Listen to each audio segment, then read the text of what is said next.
नमस्कार, जय जगन्नाथ।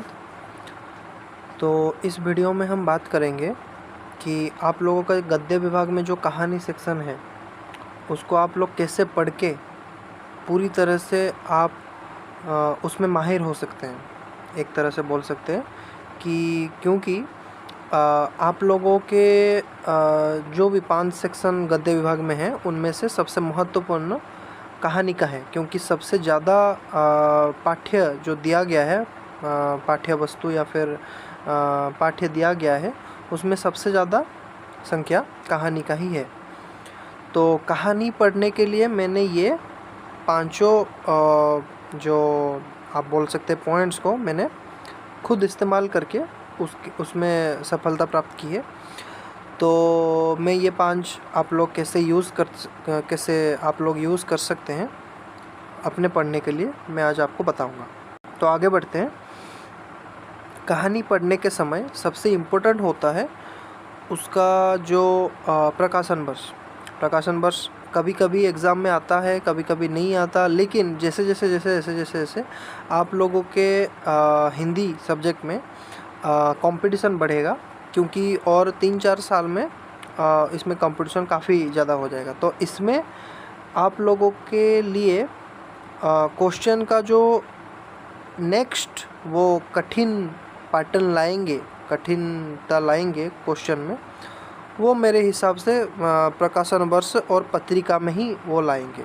उस सेक्शन में क्वेश्चन आना शुरुआत हो जाएगा। और अभी भी ऐसे 3-4 बार एग्ज़ाम में आया हुआ है क्वेश्चन प्रकाशन वर्ष और पत्रिका की। इसीलिए मेरा सुझाव ये रहेगा आप लोगों के लिए कि हर एक कहानी को पढ़ते समय जब भी आप कहानी के लिए नोट्स बनाते हैं तो सबसे ऊपर उसके जो लेखक का नाम तो आपको याद रखना है, वो तो बाय डिफ़ॉल्ट है।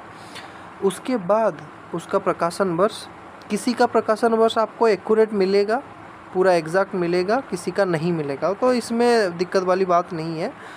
इतना वो एक्यूरेटली नहीं पूछेगा, लेकिन फिर भी जो भी मिलता है आपको उसको अपने नोट्स में कॉपी करना है, नोट्स में लिखना है।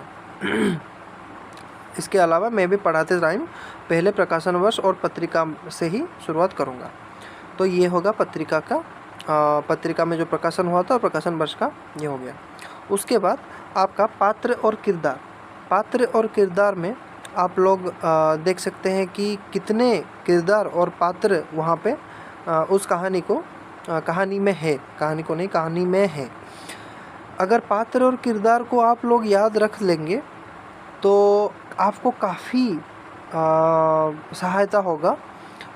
सहायता मिलेगा कहानी के सारांश को याद रखने के लिए, क्योंकि अगर आप पात्र और किरदार को याद रख लेते हैं तो कहानी के सारांश को आप आसानी से याद रख सकते हैं। ये ध्यान में रखिए। आप लोगों को भी ये मतलब ध्यान आया होगा कि कहानी के सारांश को अगर याद रखना है तो ये पात्र यहाँ पे आया था, वो पात्र वहाँ पे आया था, ये पात्र ने ये बोला, इसके हिसाब से अगर आपको कहानी को याद रखना है तो आपको पात्र या फिर किरदार जितने भी है, चाहे वो पार्श्विक पात्र हो जिसका मतलब एक ही या दो ही बार नाम आता है उस पूरे कहानी में, उसको आप देख सकते हैं। या फिर कोई भी पात्र, अगर कहानी के विषय वस्तु को या फिर कहानी के सारांश को याद रखना है तो पात्र सबसे ज़्यादा महत्वपूर्ण है। तो पात्र और किरदार और 4 नंबर, 2, 3, 4 नंबर ये आपस में मिले जुले हुए हैं। पात्र किरदार को याद रखेंगे, आपका कहानी के सारांश याद रह जाएगा। कहानी के सारांश याद रखेंगे तो आप में जो कहानी में जो विशेष पात्र है जिनका जिक्र कभी कभी ही होता है, 1 या 2 बार मैक्सिमम या फिर 3 बार मैक्सिमम होता है। जैसे कि मैं यहाँ पे एग्जाम्पल आपको दिया हूँ, उदाहरण जयशंकर प्रसाद जी का जो आकाशदीप कहानी है उसमें मणिभद्र नामक एक व्यापारी का जिक्र आता है।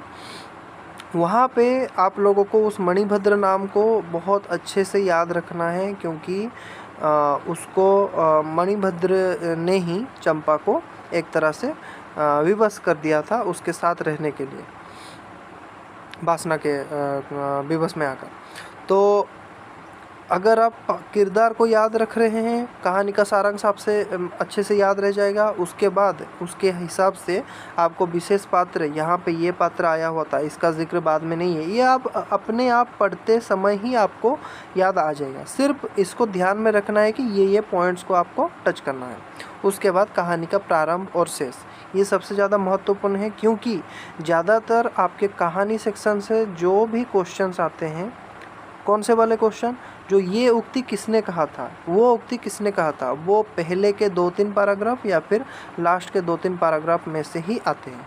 यद्यपि अगर कोई अति ही गुरुत्वपूर्ण उक्ति बीच में हो तो वो आएगा, वरना मेरे हिसाब से मैंने जितना एनालिसिस किया हुआ है, लास्ट के 3-4 पैराग्राफ और फर्स्ट के 3-4 पैराग्राफ में से ही उक्ति सब आते हैं।